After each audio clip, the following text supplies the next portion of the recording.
Welcome to Constructive, a podcast about construction, technology, and whatever else comes up. Hope you enjoy.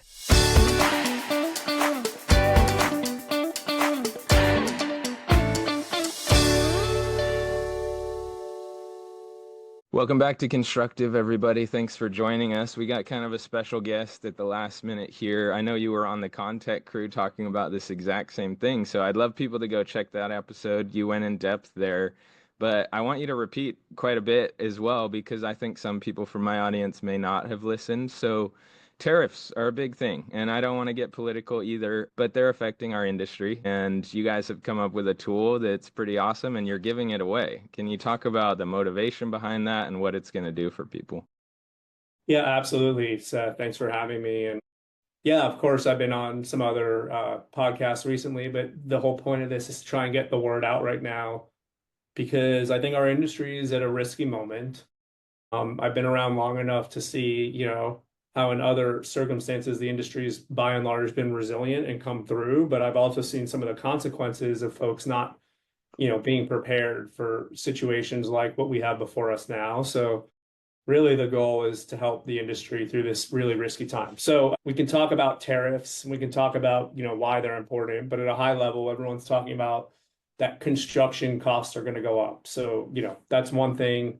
And it's really important as you're, looking at new projects and considering the costs of construction moving forward that, you've got the appropriate protections in place or that you've, covered yourself, understanding that there may be some volatility with the supply chain as it relates to, construction materials impacted by these tariffs. But the thing that I'm actually most concerned about is for all of you out there that have an active slate of projects where they're already underway, the contract's already been signed, it's critically important right now that you understand and audit those contracts and documents to understand who's responsible or what your risk profile is, because where we've seen in the past, really particularly out of like COVID, when there were supply chain disruptions, material prices went up, et cetera, that really impacted a lot of people during the course of construction, because if a project now is going to cost $2 when you thought it was going to cost $1, you've got to quickly understand like how that's going to work and who's going to bear that cost and,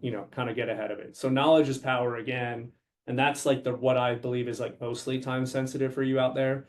So anyway, look, I mean, we can talk more about my company, Document Crunch. At the highest level, we're a document intelligence and compliance platform that's built for the construction industry. So, what that really means for the purposes of this is we make certain documents, most documents, really easy for you to understand and kind of get insights out of like in a very automated high level way. And we've specifically curated a special list where we will automate and pull out of your contracts those issues in contracts that you should be aware of as it pertains to, tariff risk, whether that's material price escalation provisions or notice provisions or change in law provisions. And so we've done that really so that you can very quickly understand what's going on in your portfolio of construction projects that are underway. We want you to audit those. We want you to get ahead of that. And so that tool, we put it out about a month ago.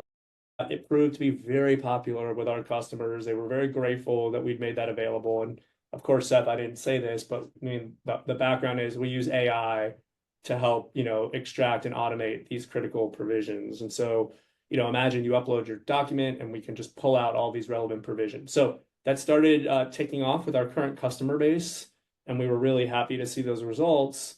But I just started thinking about, as a construction industry stakeholder who's been in this industry for, a pretty long time. We talk a lot about our core values at Document Crunch. Our first core value is being a warm-hearted company. And what that really means is that, I and we view the world through the lens of relationships and people. And you think about, what a great relationship looks like, what being a great partner looks like. And I think about how great this industry has been to me and now to my company, Document Crunch.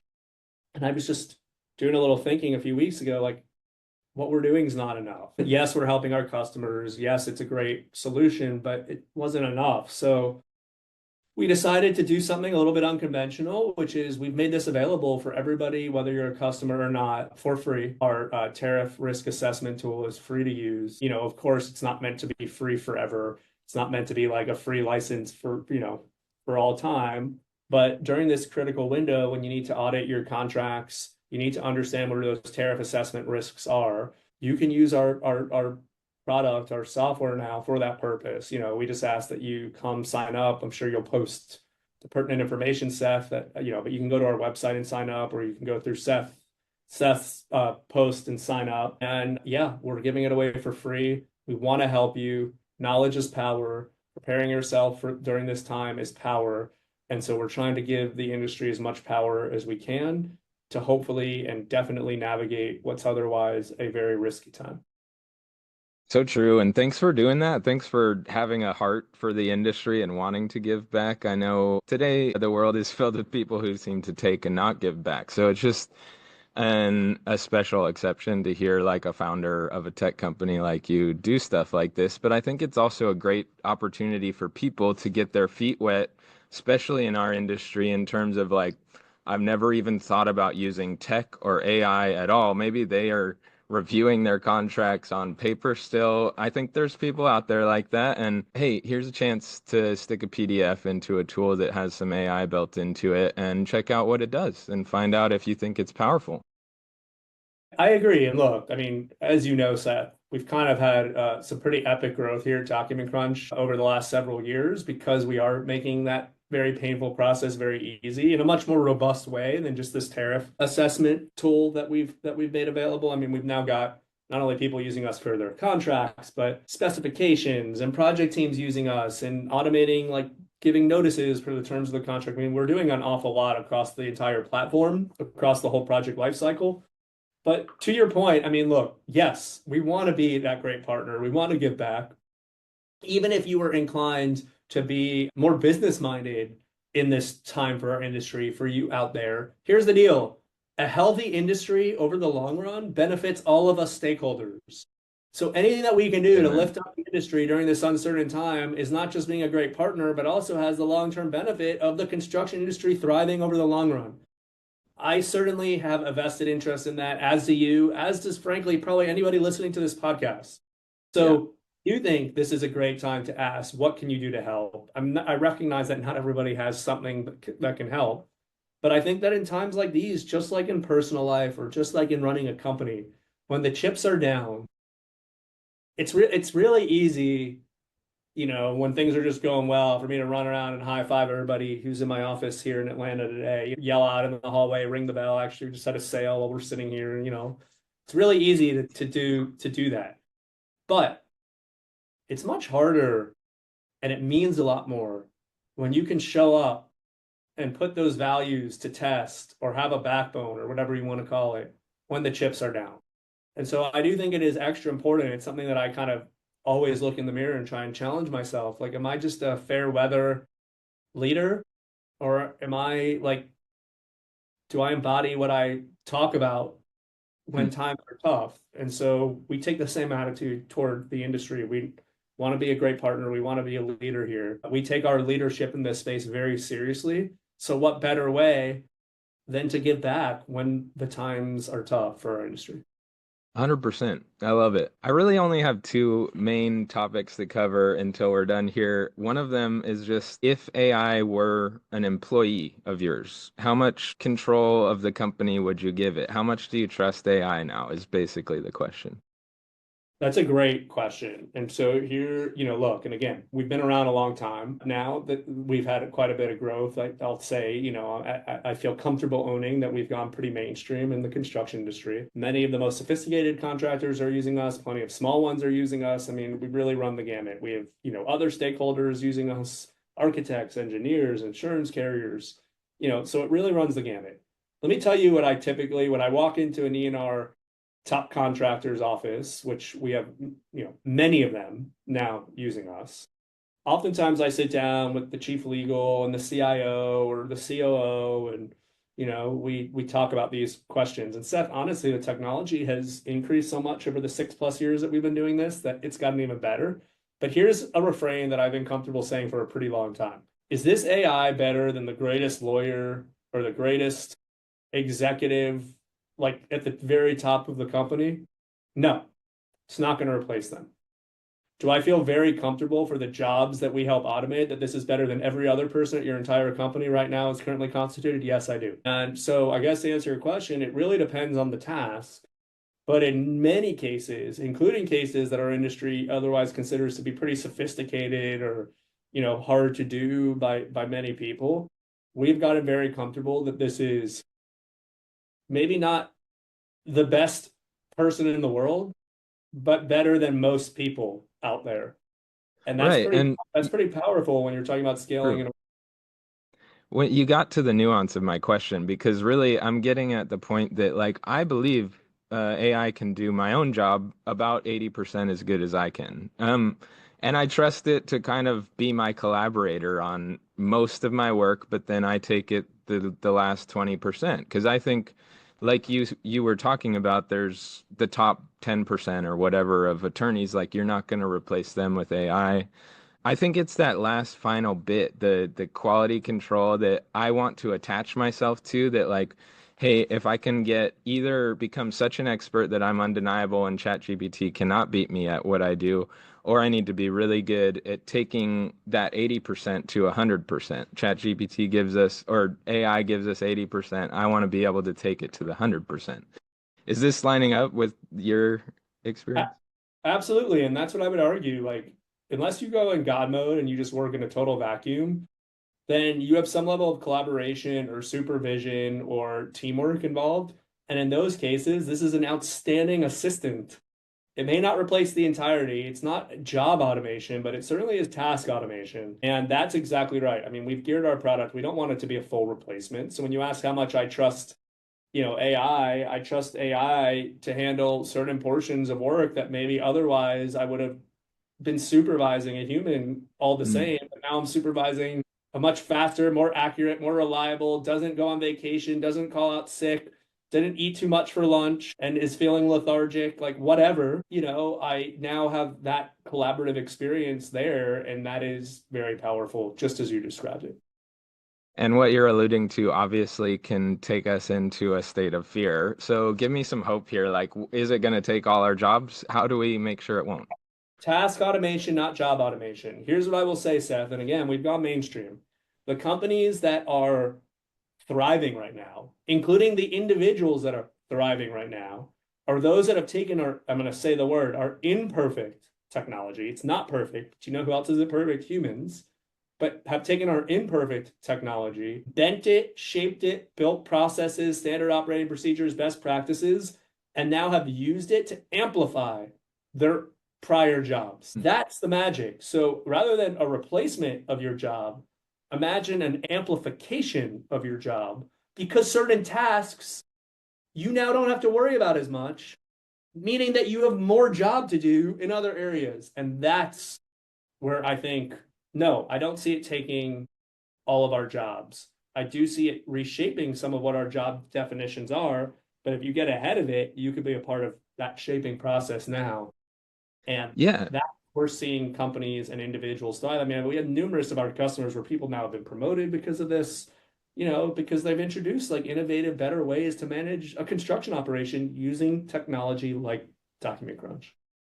Yeah. And I think if I were in the position where I was doing the job that Document Crunch now can do, I would be like, hey, let's get this on board. I can now manage 100 projects instead of one. That's Not, exactly oh, let's stay away from that because it's going to take my job. No, you can do 100 times the amount of stuff now. that's exactly right. You totally you and I are aligned. I'm glad to hear that. My last kind of topic, it's a bigger one too, but my understanding is you started in the CM role, kind of like the one I'm in, and moved into the legal side and then founded Document Crunch, which with a bunch of other, I'm sure, roller coasters in there. And I've talked to you briefly outside of this about the built by builders model. Do you think like what of that whole arc of your experience do you really feel like prepared you to be where you are now at Document Crunch? Every single step from the minute that I enrolled at the Rinker School of Construction at the University of Florida as an 18-year-old freshman in, you know, summer 2001 up until today, the entirety of my experience has, frankly created like a DNA, which is equal parts empathetic and knowledgeable about the space that we're in. And I'll share with you, getting on a call with some of our product leaders and engineers, later to like look at our roadmap. when that they put a roadmap up for me and we talk about spaces that we're going into, do you know what I do, Seth? I close my eyes and I think about sitting in a room like the one that you're in, where I see your PPE right behind you. And I think about the experiences that I had, or the interactions that I had, or the problems that came about. And that's what informs the roadmap for me. Now, it has changed a little bit because we have so many customers now that the customers do plenty of their own defining of our roadmap. So I like to say, like, we've already gotten past my vision, but that was like where we started. I mean, everything has been born out of my experience in this industry. Every single step for 24 plus years now has been in, preparing me for this, role that I'm in. And I certainly think that it's very core to why we've had success. Do you think it had to be a hard journey? I'm only assuming here, but like my job as a PM on a construction project, it's not easy. Like there's a lot of conflict, there's a lot of risk and a lot of ego. But do you think that the journey had to be hard to make you want to create document crunch that bad, you know? That's a great question. What I would say is yes. I mean, I would really, well, maybe this actually will answer the question very definitively. I very much enjoyed being a construction attorney. I very much enjoyed being in-house at construction companies. Like I really liked the work. But the problem Mm. facing our industry was big enough and hard enough that it compelled me. I've been now, so and in fairness, like a good lawyer, I de-risked this a little bit. I worked on it like nights and weekends for a couple of years before going full time, but I'll be full time for 4 years next month, full time as CEO. Uh, the problem was big enough and hard enough and caused enough pain for our industry that it compelled me to leave my nice, cushy life as, a corporate attorney and executive, whatever, of a construction company with all, the stability and stuff that comes having, been in a senior role within the construction industry to go, put it all out there and do this thing. And there was the first couple of years, I probably asked myself, like, are you nuts? But that problem inspired me enough to take the risk with a little nudging from my wife too. At some point said to me, stop being a wuss, like go chase, go chase what is in your heart. And so I'm very grateful for her for kind of giving me that little nudge. But yeah, I mean, this is a big, hairy problem. I think that one of the reasons why we've had a lot of success is bottom line, we're just solving a problem that like literally is visceral for our industry. Our Yeah. industry struggles in this problem space. And so here we are doing a good job, doing a great job helping. Yeah, because most contractors aren't also attorneys in their side gig, you know? But the fact that they're called contractors, man, it's like literally embedded in Fair the enough. essence of what we do. It's that big and that fundamental and that core to our business. We are You know called, what's funny is they're called contractors and so many of them don't read the contract. well, that. So there is a problem that was worth solving. Yeah. It's funny, I didn't think about putting it in that terminology. It's funny that I did not notice until just now that we're called contractors, It's general like contract. it's like rebar in a building. This is structural to our industry, right at the core. You're getting exactly at my question. I think I framed it poorly because that's what motivated this podcast too, is it's not because I hate the industry. I love this industry. Grew up playing Legos and just wanted to build stuff. I really wanted to be an architect, but I didn't want to stare at CAD in a computer and draw lines. So I wanted to see buildings get constructed, and I ended up in the litigation world right out of college. So I was in like forensic architecture dealing with building failures, and the legal world was very real to me, and I saw how often, or it seemed to me, because every project I was involved in was in the legal realm.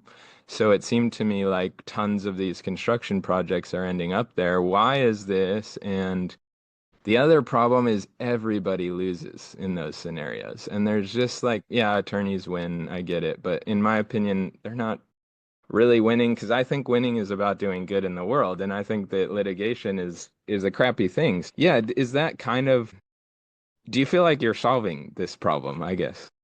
Yeah, so let me tell you about my mission and my vision. Our mission is to drive successful project outcomes by bridging knowledge and best practices among all construction stakeholders, right? So that's like what we're working on doing at Document Crunch. But the vision is a more profitable industry with more informed decisions and stronger relationships among the Hmm. stakeholders. So implied in what you're saying is yes, if you can arm our industry with knowledge, if you can reinforce best practices for our industry, they're going to show up, whether it's internally or externally, they're going to show up prepared, confident, transparent, and we're not going to have the need for all this litigation or claims or fee Hmm. erosion, which means that we're going to have more successful projects. If we have more successful projects, you're going to want to build again with the team. That's what I envision for our industry. I love it. Let's see if we can get there together. Thanks for coming on, Josh. I want to do more like this sometime in the future. But if people want to reach out, I will definitely link the tariff tool for you however you want. But do you want to give a audio shout out to where people should go? Yeah, if you just go to documentcrunch.com, pretty sure there's like a call to action right on the top of our website right now. Just go ahead and sign up. Again, it's free. It's free for, the next period of time. It's free for up to a certain amount of your projects, but every user should have plenty of access to assess everything that they have in their portfolios. So if for some reason you feel like you need more help, just let us know. I mean, we are here to help. Cool. Thanks, everybody.